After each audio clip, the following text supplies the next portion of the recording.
doctor looked at me and said he's surprised that I was able to be running on this foot. I have a broken bone in my leg. Wow. And the only way for it to get better is surgery. And if I do the surgery this year, that means no Olympics.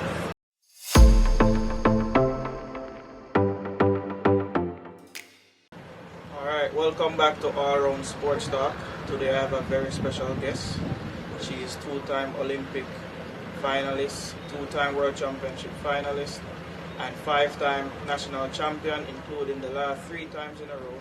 She is also the 2012 World Junior Champion in the 400-meter hurdles, Janieve. Welcome to All Round Sports Talk, Janieve. Thank you for having me. How are you doing? I'm good. I'm good. Alright, she's good. So she looks good. So Janieve, what I want to ask you is, how was the 2023 season for you? The season was a fair season in my book. I'm a tough grader for myself. If you ask my coach, I think he would say it was a consistent season based on the times that I'm running. But for me, it was fair because I had goals set out. I had goals that I wanted to accomplish, but I did not even hit it, not even close to it. So it was just a fair season for me. Okay. Are there any goals that you would want to share? Yes, it's regular goals, ensuring to be at the podium and to come up with the personal best. And those goals I will just continue to work on for 2025. Yeah, well, I hope for 2024 you can make those goals. You have a PB of 53.08, which was set in 2021 at the Tokyo Olympics. Are you having any plans of going below 53, like in the 52 regions? Definitely. My goal for my career is to hold the national title. And it's amazing to know that someone that you grew up watching, Janine Walker, did that, and she actually trained at MVP at the time. It's something that I'm looking forward to be a sub-53 hurdler. I know I can do it, it's just time will tell. Yeah, well, that's a good, because the national record is what, 52.30? 52.46 or 42. Well, I wish you all the best at that. Thank you. Yeah, so many people might not remember, but in the past you were a heptathlon or a multi-event athlete, right? And you ended up choosing the 400-meter hurdles. What was the major reason why you chose the 400-meter hurdles? Well, I wasn't really a hep athlete. I just did 4 events at Champs. I did hep one time for Pan Am Junior. I did pen for character games because I used to do long jump, high jump, and hurdles. But how I came about to come into the 4 hurdles is that there was an incident with one of the 4 hurdlers at Home Technical High School, and because I could have done hurdles, I couldn't run hurdles. I was on the 4x4 team. My coach just said that there's 2 track meets leaving the season to qualify. I need to run it at Champs to get points, and then I ran it in 2011. I think I was placed 4th at Champs, and I moved on to character games and I won. And then from there I just decided that I'm going to drop one of my events, which was the sprint hurdles, to pursue the 400-meter hurdles, and I think I fell in love with it. It's still a hard event, but it's something that I love to do and learn from. Do you ever miss the 100-meter hurdles? No, I missed the long jump. Oh. I missed the long jump. Not the 100 hurdles, I do miss the long jump. But I chose to drop the 100 hurdles because I thought I was really good sprint hurdler. Because I believe that I have mostly slow twitch. Yeah, well, the 400 meters is really a sprint now in these times. You have like Sydney McLaughlin, Femke Ball, Dalila Mohammed. Those are the, I would say the top 3 athletes of all time. And last year, well, not last year, last Olympics you placed 4th behind those 3. Is there anything that you look at them and take from their technical race that you would want to bring to yours to get you into that 52 level? Well, when I look at those 3 athletes, I see that they're very consistent and they're very technical. And on the track, they're very fast, in the flat event, the 400 event. And that is what I'm trying to work on this year. Going into next year is to get faster. Running flat 400s and 200s, so it's better to be more efficient going through the hurdles. And of course working on my technical part of the hurdles. Because I'm only good with one leg and to run faster and to be efficient. I have to be better with 2 legs so I can not be at the back, or as you say, get lactic acid through quickly. Well, after doing the event for 11 years, 12 years now, you're still only good at one leg. So there's still time to improve. Yeah. So that's something you'll be working towards for Paris. Yes, definitely. And that is the thing that I love about the event. It's something that you find out that you can learn from.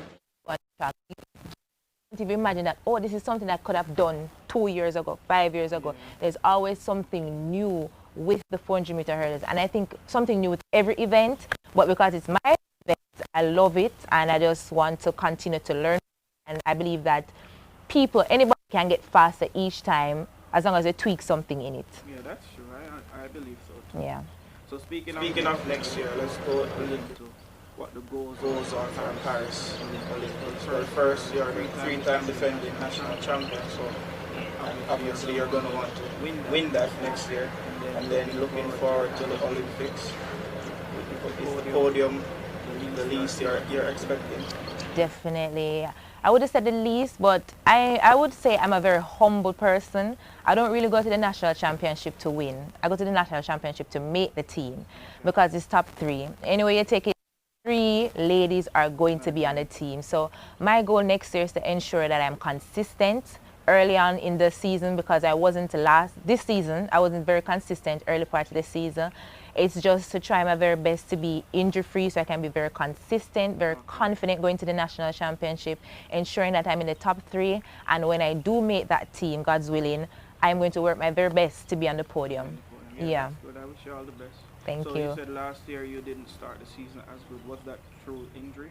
Yes, it was through injury. I started off fairly well, running some indoors, some 500s and 400s, as I said, working on more speed and endurance.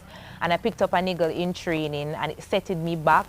And then I went on the Diamond League circuit and ran a race. I think it was Oslo. I'm not really sure if it was Oslo. Okay. And then I came back to Jamaica to run at races, and my knee just completely failed me. I couldn't walk for a week. And so that set me back, and I didn't get to race as much as I wanted to, going to the national championship, being confident. And I think that played a part. Despite winning the national championship, I think that played a part in the latter part of the season, because I still have that at the back of my head.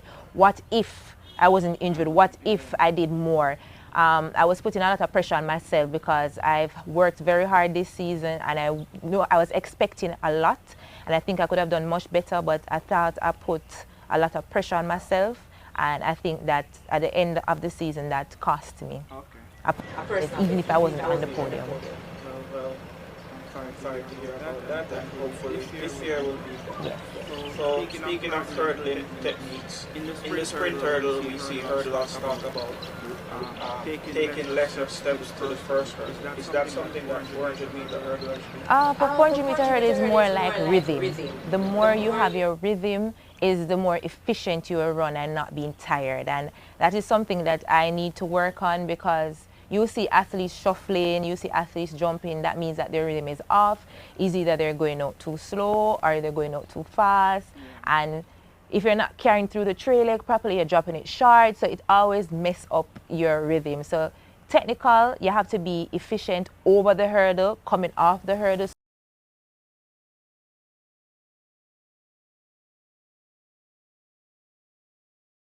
Oh, my sister used to play netball and run track, and my mommy used to bring us to her sports day, and she actually ran at champs 1 year as well. So when I saw my sister traveling outside of Mandeville, because I'm from Mandeville, going to Kingston, seeing her on TV, I fell in love with the sports. I tried netball once, but I wasn't that good in netball, but I fell in love with track and field. I wanted to do it. I see the experience, meeting new people. It's just everything in one. And are you still in love with track and field?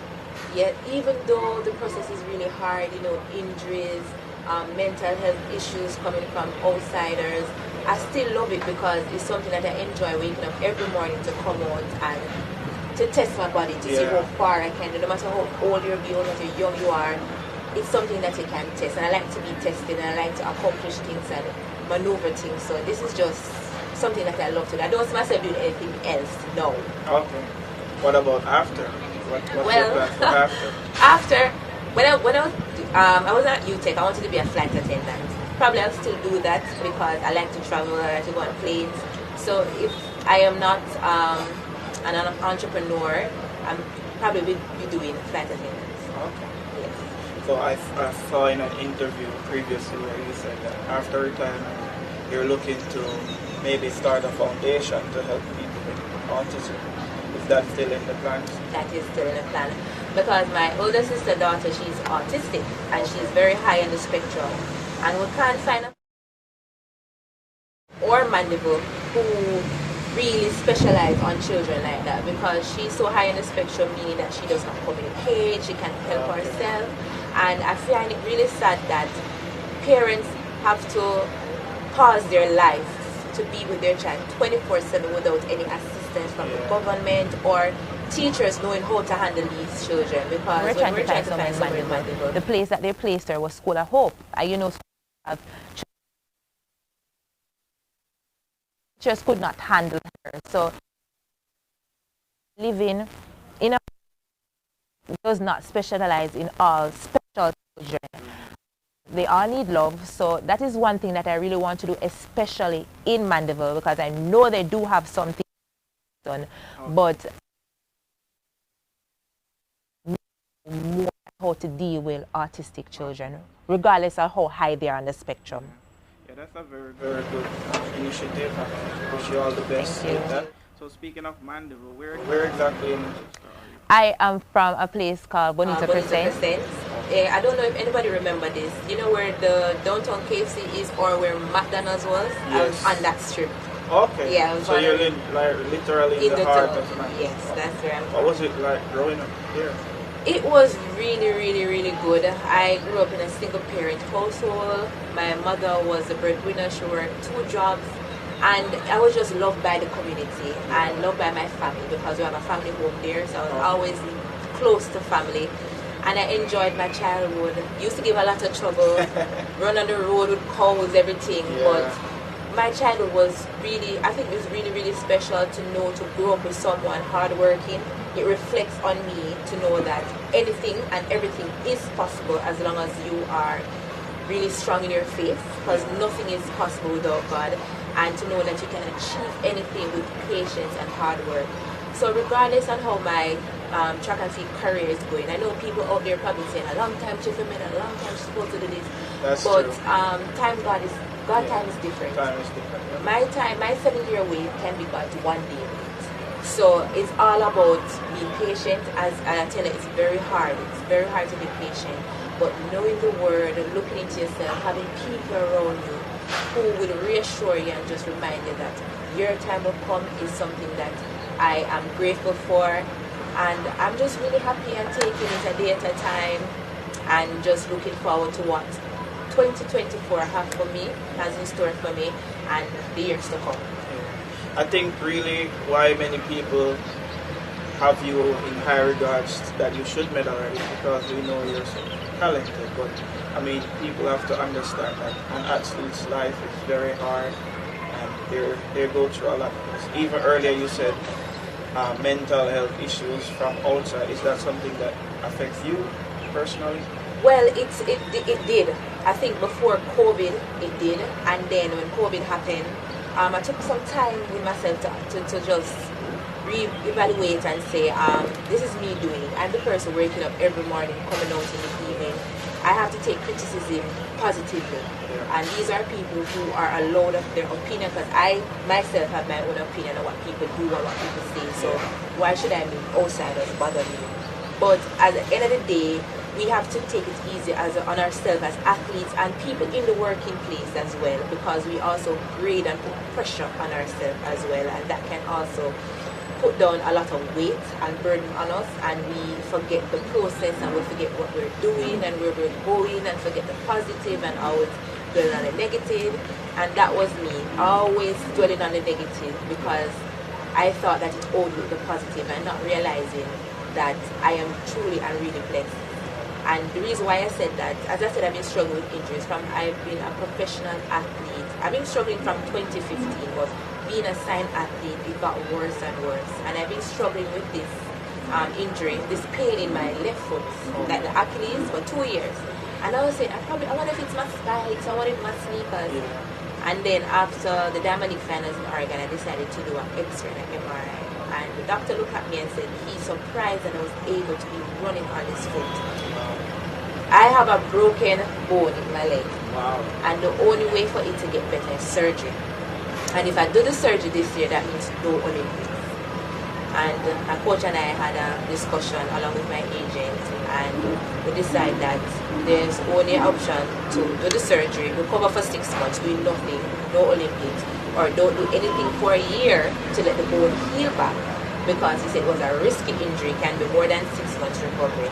And then we decided that we're going to hustle through the pain again this year, trying to do treatment on it, although it's a bone area, and take painkillers, make the team, try our best to be on the podium, or just get a personal best and just end the season early, do the surgery, and come back again, because I think 2025 is an off year. There's no World Championship, but our Olympics, but I'll be able to even come back in the latter part of the season. And that is a positive thing as well to look at, to say that I am truly blessed. God, I am highly favored. God loves me, because the injury that I have, I should be competing, making Diamond League finals, World Championship finals, or Olympic finals. I could be at home sitting, watching people run. But he has enabled me to still perform and to still influence younger athletes, that everything and anything is possible, as I said. And my teammates to know that I am strong, and hard work will persevere at the end of the day. Yeah, that's good though, because knowing that you have that injury and still willing to do another year and then.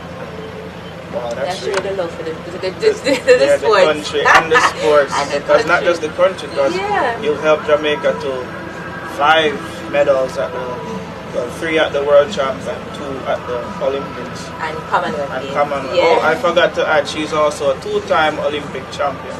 3-time Commonwealth champion. Commonwealth champion, sorry. Okay, yeah, so that's good. So when did the doctors tell how long that you've had this broken bone? It happened after the Olympic Games. I was feeling the pain 2021, and based on the length and the width of the crack of the bone, it's been over 2 years I've been struggling with it.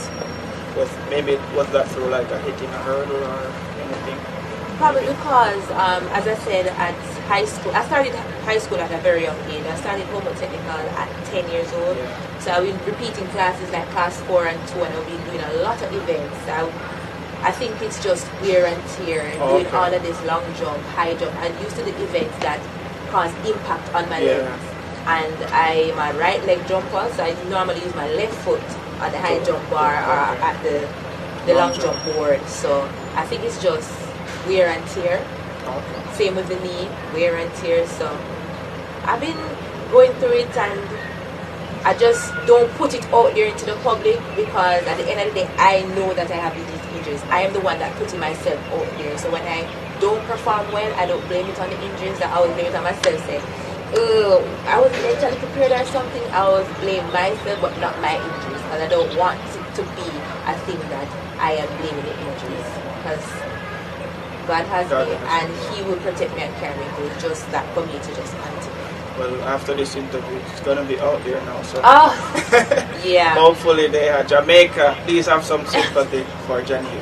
But not too much. Not too much, yeah. So we wish you all the best for 2024, Janieve. And thank you for joining us. Speaking of that, where did you get the name Jellyfish?